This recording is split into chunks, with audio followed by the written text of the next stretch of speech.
ఇక బనకచెర్ల మీద గోదావరి బనకచెర్ల ప్రాజెక్టుపై మీడియాకు వీడియోలు చూపుతున్న సీఎం రేవంత్ అట.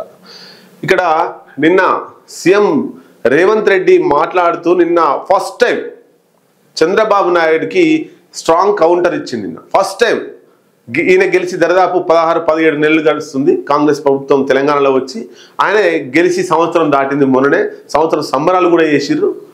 ఈ ఇద్దరి మధ్యలో ఇప్పటి వరకు కూడా స్నేహపూర్వకంగానే గురు శిష్యులనే చెప్తారు. ఆయన టీడీపీ ముఖ్యమంత్రిగా ఉన్నప్పుడు ఈయన ఇక్కడ శిష్యుడిగా పనిచేసిండు తెలంగాణ రాష్ట్రంలో. ఆయన ఆదేశాల మేరకే ఓటుకు నోటు కేసులో రేవంత్ రెడ్డి ఇరికిండు. ఇదంతా కూడా జరిగింది, అంతా మనకు తెలుసు. అయితే అనూహ్యంగా ఈయన కాంగ్రెస్లోకి వచ్చి కాంగ్రెస్ నుండి ముఖ్యమంత్రి అయిండు. అక్కడ ఆయన ముఖ్యమంత్రి అయిండు. గురు శిష్యులు తెలంగాణ రాష్ట్రంలో శిష్యుడు, ఆంధ్రప్రదేశ్లో గురువు ముఖ్యమంత్రి అయ్యారు. ఇది ఈ ఇద్దరి మధ్య సన్నిహితంగానే ఉంటూ వస్తున్నారు. ఫస్ట్ టైం నిన్న ప్రెస్ మీట్లో చంద్రబాబు నాయుడు గారు మీకు సూచన చేస్తున్నా అని చెప్పి ఒక మాట మాట్లాడండి. సూచన కాదు, అది వార్నింగే. అది నిజంగా వార్నింగ్ ఇచ్చిండా లేకపోతే మీదికి ఇచ్చిండా అంటే ఒకసారి చూద్దాం వీడియో. ఫస్ట్ టైం అసలు చంద్రబాబుకు first time warning Revanth Reddy ఇచ్చాడు. ఒకసారి చూడొచ్చు మనం. చంద్రబాబు నాయుడు గారికి నేను సూచన చేస్తున్నా, మీరు పక్క రాష్ట్ర ముఖ్యమంత్రి, కేంద్రంలో మీకు పలుకుబడి ఉండొచ్చు, మోడీ గారు మీరు ఏం చెప్తే అది వినొచ్చు. అంత మాత్రాన మీ ప్రాజెక్టులకు అన్ని అనుమతులు వస్తాయని మీరు అనుకుంటే అది భ్రమ. అట్లాంటి వాటికి అవకాశం లేదు. తెలంగాణ రాష్ట్ర ప్రజలకు ప్రయోజనాలు ఏమంటుండు చంద్రబాబు నాయుడు గారు, మీరు పక్క రాష్ట్ర ముఖ్యమంత్రి, మీరు మోడీతో క్లోజ్గా ఉండొచ్చు, అయినా అన్ని ప్రాజెక్టులకు అనుమతి వస్తాయని కూడా మీకు భ్రమ. మేము న్యాయపరంగా చట్టబద్ధమైనటువంటి సంస్థల దగ్గరికి పోతాం, కోర్టుకు పోతాం, న్యాయ వ్యవస్థను దగ్గరికి పోతాం అని చెప్పేసి అంటుండు. ఇది రెండు రకాలు. ఒకటి, రేవంత్ రెడ్డి ఆ మాటలు మాట్లాడకపోతే తెలంగాణ రాష్ట్ర రాజకీయాల్లో రేవంత్ రెడ్డికి ఇబ్బంది జరుగుతుంది. బీజేపీ వాళ్ళు అటాక్ చేస్తారు, కాంగ్రెస్ వాళ్ళు కొంతమంది అంటే రేవంత్ రెడ్డికి పడనోళ్ళు వెనుక నుండి ఎగేస్తారు, బీఆర్ఎస్ వాళ్ళు పోర్యాత్రనే స్టార్ట్ చేస్తారు తెలంగాణ రాష్ట్ర వ్యాప్తంగా. కవిత ఒకవైపు ఉద్యమం స్టార్ట్ చేస్తా అని చెప్తుంది. ఇక నీళ్ళు లేవంటే ఇక రాష్ట్ర ప్రజలు కూడా తిరుగుబాటు అవుతారు. కాబట్టి ఇది బీఆర్ఎస్ పార్టీకి బీజేపీ పార్టీకి ఆయుధం ఇవ్వకుండా రేవంత్ రెడ్డే ముందే చదువుకొని ఇక ఫోన్లో చెప్పొచ్చు, గురువుగారు జర ప్రెస్ మీట్ పెడుతున్నాయి, అలా ప్రెస్ మీట్లో జర ఒక మాట అంట ఏమనుకోకని ముందే చెప్పి ఆ ప్రెస్ మీట్లో చెప్పిండు.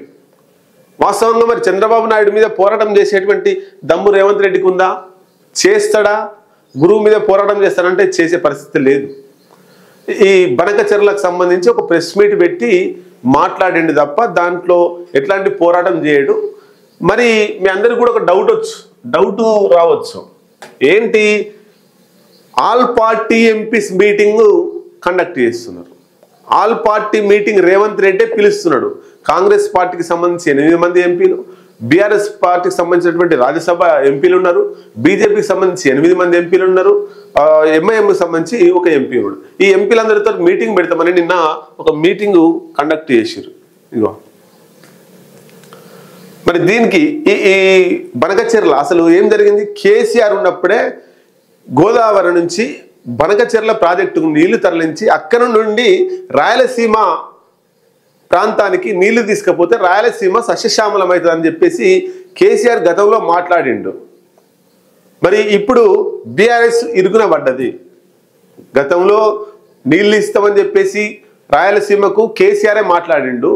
ఇప్పుడు మళ్ళా బీఆర్ఎస్ నాయకులు ఏమంటారంటే బనకచెర్ల ప్రాజెక్టు ఎట్లా కడతారు, దాన్ని నీళ్ళు ఎట్లా తీసుకుపోతారని ఇప్పుడు మాట్లాడుతున్నారు. అంటే బీఆర్ఎస్ బనకచెర్ల విషయంలో ద్వంద్వ వైఖరి అవలంబిస్తుంది. ఇటు కాంగ్రెస్ రేవంత్ రెడ్డి కూడా గురువును కాదనలేక అవునలేక ఆయన కూడా ద్వంద్వ వైఖరి వహిస్తున్నాడు. బీజేపీ కూడా కేంద్రంలో బీజేపీ ఉంది, ఆంధ్రప్రదేశ్లో బీజేపీ కూటమి, జనసేన టీడీపీ కూటమి ఆంధ్రప్రదేశ్లో ఉంది. అక్కడ ఒక మాట మాట్లాడుతుంది, తెలంగాణలో రాష్ట్రంలో బీజేపీ ఒక మాట మాట్లాడుతుంది. బీజేపీ కూడా ద్వంద్వ వైఖరే, బీజేపీ ద్వంద్వ వైఖరే, బీఆర్ఎస్ ద్వంద్వ వైఖరే, కాంగ్రెస్ ద్వంద్వ వైఖరే. మరి రేవంత్ రెడ్డి ఆల్ పార్టీ ఎంపీల మీటింగ్ ఎందుకు పెడుతున్నట్టు అంటే ఈ మీటింగ్కు బీజేపీ వాళ్ళు వస్తారా రారా? బీజేపీ వాళ్ళు రాకపోతే అలా దొంగ అని చూపిస్తేందుకు. వాస్తవంగా ఈ సమస్యను ఎవరు పరిష్కరించాలి? ఈ జల వివాదాలను ఎవరు పరిష్కరిస్తే ట్రిబ్యునల్ పరిష్కరించాలి. రెండు రాష్ట్రాలకు సంబంధించి అంతర్రాష్ట్ర జల వివాదాలు ఉన్నప్పుడు ట్రిబ్యునల్ పరిష్కరించాలి, లేదా కేంద్రమే చొరవ తీసుకొని ప్రయత్నం చేసి పరిష్కరించాలి. కానీ మన రాష్ట్రంలో ఇద్దరు కేంద్ర మంత్రులు ఉన్నారు, వాళ్ళు ఏం చొరవ తీసుకోలేదు, కేంద్ర ప్రభుత్వంతో ఏం మాట్లాడలేదు, ఏం పరిష్కారం చూపలేదు.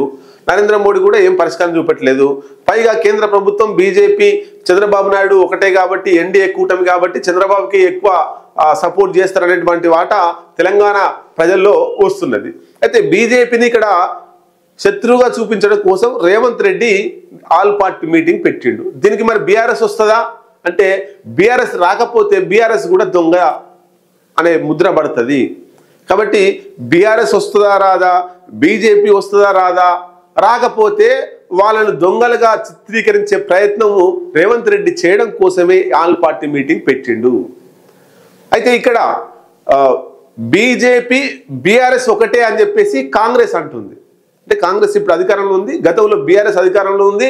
ఆ బీఆర్ఎస్ అధికారంలో ఉన్నప్పుడే బనకచెర్ల నుంచి రాయలసీమకు నీళ్లు పోవాలి, గోదావరి నుంచి అని చెప్పారు. కాబట్టి బీఆర్ఎస్ బీజేపీ రెండు ఒకటే అని కాంగ్రెస్ అంటుంది. బీఆర్ఎస్ ఏమంటారు, రాష్ట్రంలో కాంగ్రెస్ పార్టీ ఉంది, దేశంలో బీజేపీ ఉంది, ఈ ఇద్దరు ఒకటే, బనకచెర్ల మీద రెండు దొంగ నాటకాలు ఆడుతున్నారని బీఆర్ఎస్ పార్టీ అంటుంది. బీజేపీ కాంగ్రెస్ ఒకటే అని. మరి బీజేపీ ఏమంటుంది, బీఆర్ఎస్ అప్పుడు నష్టం చేసింది, ఇప్పుడు కాంగ్రెస్ నష్టం చేసింది, బీఆర్ఎస్ కాంగ్రెస్ ఒకటే అని బీజేపీ అంటుంది.